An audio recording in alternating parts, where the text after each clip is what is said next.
Clear कर गई। इसके बाद प्रेस रिलीज में सिंध पब्लिक सर्विस कमीशन कहता है कि इसकी तारीख है जनवरी 8, 2019 की कि 477 कैंडिडेट्स ने टेस्ट क्लियर किया था रिटर्न, और उसमें से 302 ने इंटरव्यू क्लियर किया, यानी कि उसमें से भी ड्रॉप हो गए। जी जी बिल्कुल। और फिर क्या हुआ कि एक और प्रेस रिलीज आ जाती है बिकॉज ऑफ पॉलिटिकल इन्फ्लुएंस। वो कब आती है? वो आती है जनवरी 10, ठीक है। और उसमें क्या होता है, उन्होंने सबों को बुला लिया इंटरव्यूज के लिए, जो फेल हुए तो उनको भी बुला लिया, जो पास हुए तो उनको भी बुला लिया, जो इंटरव्यू उनमें से अपने मनपसंद लोगों को फिर क्लियर कर दें, सबों को बुला लिया।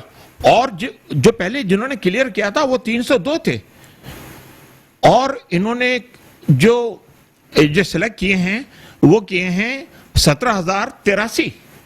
किस बेस पर? मतलब धांधली कुछ तो जस्टिफाई करें ना, धांधली को भी करें, किसने मना किया है? पाकिस्तान है, धांधली के ऊपर कोई काम होता ही नहीं है। अच्छा, ये हो गया। अच्छा, आज जुमेरात को आज ही कोर्ट की हियरिंग है। अच्छा, पिछले जुमेरात को थी, इनको सस्पेंड किया था और एक को बिलेबल वारंट, और आज तारीख थी, मुझे नहीं मालूम आज की क्या कार्रवाई है। ठीक है, इंशाल्लाह थोड़ी देर में मुझे पता चल जाएगा। एक और चीज देखें, एक चीज बहुत अहम, पता नहीं इस लहजे में कोई कहे ना कहे कभी। देखिए, सिंध के अंदर जो दो बड़े स्टेक होल्डर्स है ना, वो चाहते हैं कि सिंध में अज़बियत रहे।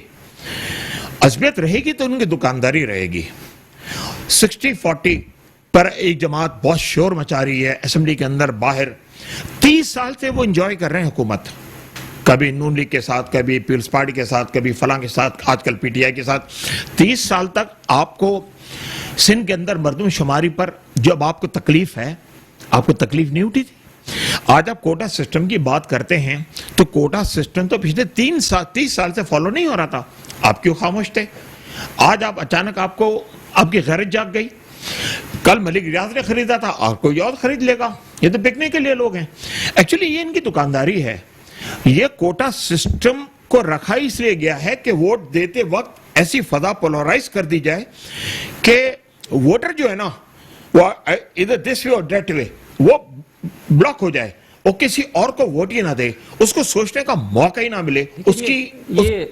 अल्ताफ साहब, ये जो है सिलसिला देखिए, अगर ये जो बच्चे जो कामयाब होते हैं, कमीशन जिनको अनाउंस करता है एलिजिबल, फिर वो पोस्टिंग लेते हैं, पब्लिक सर्वेंट हो जाते हैं, फिर वो डिफरेंट पोजीशन पे जब होंगे, तो ये तो आप पूरा सिस्टम नहीं कमजोर कर रहे कि अगर आप इनकॉम्पिटेंट लोगों को कॉम्पिटेंट बना के आप खड़ा करेंगे, बिठाएंगे, तो फिर वो जो फैसले करेंगे, जो इम्प्लीमेंटेशन होगी, तो फिर ये रोना धोना तो फिर किस बात का है कि आवाम को सहूलत नहीं मिल रही है और चीजें नहीं हो रही, और ब्यूरोक्रेसी, हर बात ब्यूरोक्रेसी के गले में डाल के छोड़ दी जाती है कि जी ब्यूरोक्रेसी नहीं करने देती।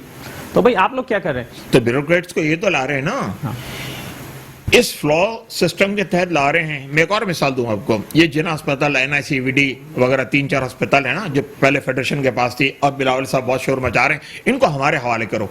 और बार बार कहते हैं कि देखो यहाँ पर कैसी सहूलियात है और कितना मेरिट है, और लोग देखिए कितनी वो रिलीफ मिल रहा है। लेकिन इनसे कोई पूछे तो सही कि ये 4 अस्पताल तो नहीं है ना सिंध के अंदर।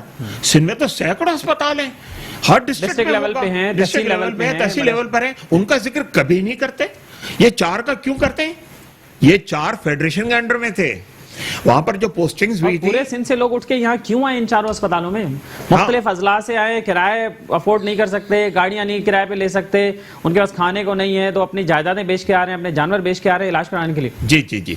तो जब तक ये फेडरेशन के अंडर में था, वहां पर मेरिट ट्रांसपेरेंसी मेंटेन की गई थी, तो अब तक लोग उससे रिलीफ हासिल कर रहे हैं। अब पीपल्स पार्टी कहती है कि नहीं, अब ये हमारे हवाले कर दो, ताकि 6,000 तक एम्प्लॉयज हैं अदर देन डॉक्टर्स, टोटल मैं बात कर रहा हूं। तो 6,000 जो फैसला है वो ये 18 अमेंडमेंट के बाद कि 6,000 ग्रेजुअली रिटायर होते जाएंगे, और इनकी जगह पर जो नई भर्तियां होंगी वो तो फेडरल लेवल पर हुई थी ना, उस कोटे से हुई थी। अब जो नहीं होंगी वो सिंध गवर्नमेंट करेगी। जो सिंध गवर्नमेंट करेगी पब्लिक सर्विस कमीशन के तहत, वो क्या करेगी? जो सिविल अस्पताल का हाल है, जो कराची सिविल अस्पताल का हाल है, वो हर अस्पताल का हाल होगा। और कुछ दिनों पहले आपने भी सुना होगा, मीडिया पे भी ये रिपोर्ट हुई थी ना कि कमीशन के मेंबर के बच्चे और उनके रिश्तेदार और उनके दोस्त और वो एक साथ लाइन से भर्ती हो गए थे और एक ही फैमिली से कई लोग भी 18 भर्ती हो गए थे। 18 पता नहीं आपके पास प्रोग्राम के में टाइम इतना है नहीं, वरना मेरे पास तो पूरी वो मौजूद हैं, उनके नाम तक मौजूद हैं, किसके फूफा, किसके चाचा, किसके तो ये मामा। मतलब क्या कर रहे हैं, अपना इमेज खुद तबाह कर रहे हैं, अपनी रेपुटेशन खुद तबाह कर रहे हैं, और ये जरूरी है कि हर मामले में कोर्ट ही एक्शन ले। ये बहुत अनफॉर्चुनेट है कि कोर्ट को जो असल काम है कोर्ट का, वो तो कोर्ट तो इन्हीं चीजों में कंज्यूम हो जाती है। देखिए एक और बात जो मैं बहुत गहरी बात करने लगा हूं, देखिए ये जो माफिया है ना जो सिंध असेंबली में बैठा है, ये इंतहाई करप्ट है, ठीक है। पीपल्स पार्टी की उन्हें छतरी हासिल है, तो ये क्या करते हैं, सिंधी कौम को, मेरे भाइयों को ये ढाल के तौर पे इस्तेमाल करते हैं।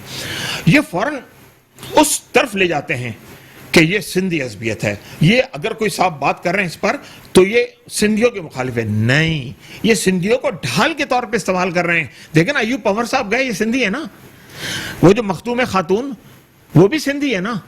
तो यहाँ पे सिंधियों को भी मेरिट पे नहीं मिल रही जॉब्स, ये सिर्फ चाचे भतीजों को मिल रही है या कायदे आजम को। कायदे आजम से इनको बहुत मोहब्बत है, आप कायदे आजम दें, हर चीज आपका मसला हल हो जाएगा। तो इस वक्त तो ये जो सिंध के अंदर एक फदा बनाई हुई है ना, कभी काला बैग डैम के नाम पे, कभी फलां के नाम पे, कभी फलां के नाम पे, ये चाहते हैं कि पोलराइजेशन रहे। मेरा अपना एक जिम्मेदार असगर बुरई ठट्टा का अपने बेटे, अपने भाई को लेकर हफ्ते में 3 दफा डायलिसिस कराची आता था। Thatta once upon a time दारुल खिलाफत था सिंध का, वाई डायलिसिस सेंटर नहीं है। हमारा अपना सदर बदीन का हंगोर जो कार्डियक अरेस्ट पेन हुआ, इसको इमरजेंसी में लाए हैदराबाद, रास्ते में उसने दम तोड़ दिया।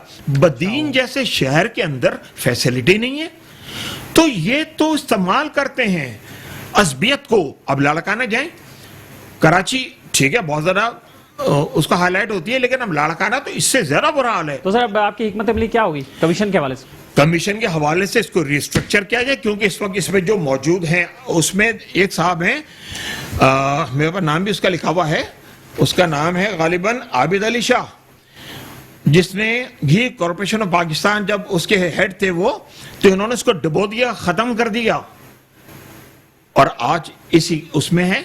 तो मेरे ख्याल में और इसके अलावा एक और साहब है, कोई सिद्दीक साहब हैं, 6 एकड़ की नैब पर उनकी करप्शन की वो चल रही है, केस चल रहा है। तो ये लोग जिन पर ऑलरेडी करप्ट हैं, करप्शन के केस नैब में चल रहे हैं, ये उस कमीशन में बैठे हुए हैं कि जो ट्रांसपेरेंसी को मेंटेन करेंगे। क्या ये मुमकिन है? अल्ताफ साहब ये बताइए कि इस हवाले से नौजवानों में भी थोड़ा शऊर है जो मीडिया की वजह से भी आ रहा है, और आप भी उसके लिए कोई कोशिश करें, नौजवानों को बताएं ये बात, और इस पे कोई कैंपेन भी बन सकती है ताकि प्रेशराइज किया जाए गवर्नमेंट को और मुतल्लिका जो इदारे हैं कमीशन के। देखिए वेरी अनफॉर्चुनेट जो बड़ी पार्टियां है ना, इश्यूज तो ये हैं, खुदा की कसम इश्यूज ये हैं। इसके अलावा गटर, पानी, सड़क ठीक है अपनी जगह, लेकिन इश्यूज तो ये हैं। ये तो मुस्तकबिल है ना, मुस्तकबिल कौम का। 30,000 जरदारी के दौर में टीचर्स अपॉइंट हुए सिंध के अंदर, ठीक है, 30,000 जो 5 साल गवर्नमेंट थी ना उनकी, हर नौकरी 2 लाख की बिकी है। मोस्टली सिंधी थे, कोई बात नहीं, चलो आपने कोटा मेंटेन नहीं किया 60-40, लेकिन सिंध में मेरिट पे आप देते तो सही। राइट, बिल्कुल। अल्ताफ चौकी साहब बहुत शुक्रिया आपका, आप हमारे प्रोग्राम में शरीक हुए हैं, और इंशाल्लाह ऐसे मौज़ूआत पे फिर दोबारा भी बात होगी, आप बिल्कुल जनाब देंगे। और नाज़रीन यहाँ लेते एक ब्रेक, और ब्रेक के बाद दोबारा हाजिर होते हैं। वेलकम बैक नाज़रीन, और अब सारिफीन के हुकूक की कुछ बात कर लेते हैं। सारिफीन को वैसे तो बज़ाहिर ये लगता है कि कोई उनकी इज्जत नहीं है, कोई उनका एहतराम नहीं है, और उन्हें भी बस ऐसे भेड़ बकरी की तरह ही समझा जाता है। जैसे आप कोई जानवर होता है, उसको चारा डालना होता है, तो आप उसको अच्छी खुराक डाल दें तब भी वो बेचारा बेजुबान खा लेगा, बुरी डाल दें तब भी खा लेगा। हमारे यहाँ पाकिस्तान में सारिफीन का भी कम व बेश इसी तरह से हाल है, और यही हाल है। और